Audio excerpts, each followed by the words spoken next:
നമസ്കാരം. ഇന്നത്തെ 10 പ്രധാന വാർത്തകളിലേക്ക്. അലക്ഷ്യമായി മാലിന്യങ്ങൾ വലിച്ചെറിയുന്നവർക്ക് പുതിയ ശിക്ഷ സർക്കാർ നടപ്പാക്കുമെന്ന് മുന്നറിയിപ്പുമായി മൈക്കിൾ ഗോവ്.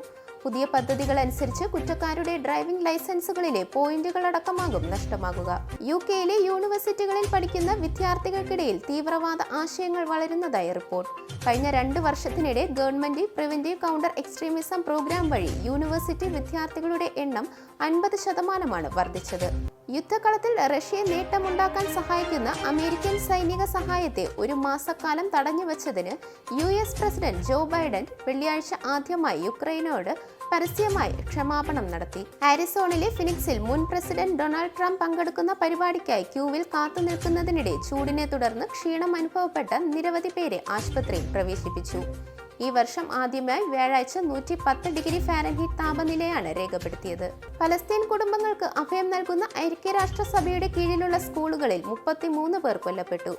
ഒരു ദിവസത്തിനു ശേഷം മധ്യ ഗാസയിൽ ഇസ്രായേൽ നടത്തിയ വ്യോമാക്രമണത്തിൽ കുട്ടികളടക്കം 18 പേർ കൊല്ലപ്പെട്ടതായി ആരോഗ്യ ഉദ്യോഗസ്ഥർ പറഞ്ഞു. ഒരു വർഷത്തിനുള്ളിൽ രാജ്യം ഇടക്കാല പൊതുതെരഞ്ഞെടുപ്പിന് സാക്ഷ്യം വഹിക്കുമെന്ന് ഛത്തീസ്ഗഡ് മുൻ മുഖ്യമന്ത്രിയായ ഭൂപേഷ് ബാഗേൽ. BJPയുടെ നേതാവായ NDA MP നരേന്ദ്രമോദിയെ തങ്ങളുടെ അടുത്ത പ്രധാനമന്ത്രിയായി തിരഞ്ഞെടുത്ത ദിവസമായിരുന്നു ബഗേലിന്റെ പരാമർശം. ഇന്ത്യൻ ഭരണഘടനയുടെ മൂല്യങ്ങൾക്കായി സമർപ്പിക്കപ്പെട്ട ജീവിതമാണ് തന്റേതെന്ന് വ്യക്തമാക്കിയ പ്രധാനമന്ത്രി നരേന്ദ്രമോദി. NDA പാർലമെന്ററി പാർട്ടി യോഗത്തിൽ മുന്നണി നേതാവായി തിരഞ്ഞെടുക്കപ്പെട്ട ശേഷം എക്സിൽ പോസ്റ്റ് ചെയ്ത ഭരണഘടന നെറുകയിൽ വെച്ച് വണങ്ങുന്ന ഫോട്ടോയ്ക്കൊപ്പമാണ് കുറിപ്പ് പങ്കുവച്ചത്. തെരഞ്ഞെടുപ്പ് തോൽവിയിൽ CPM-നെതിരെ വെള്ളാപ്പള്ളി നടേശൻ രംഗത്തെത്തി. പിന്നോക്ക വിഭാഗങ്ങൾക്ക് സർക്കാരിൽ നിന്നും ഇടതുപക്ഷത്തു നിന്നും നീതി കിട്ടുന്നില്ല.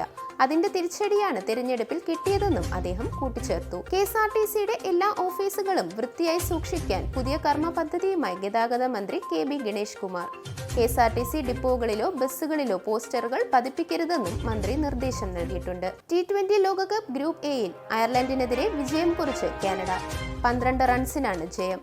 ടോസ് നഷ്ടപ്പെട്ട് ആദ്യ ബാറ്റിംഗിനിറങ്ങിയ കാനഡ നിശ്ചിത 20 ഓവറിൽ 7 വിക്കറ്റ് നഷ്ടത്തിൽ 137 റൺസ് എടുത്തു.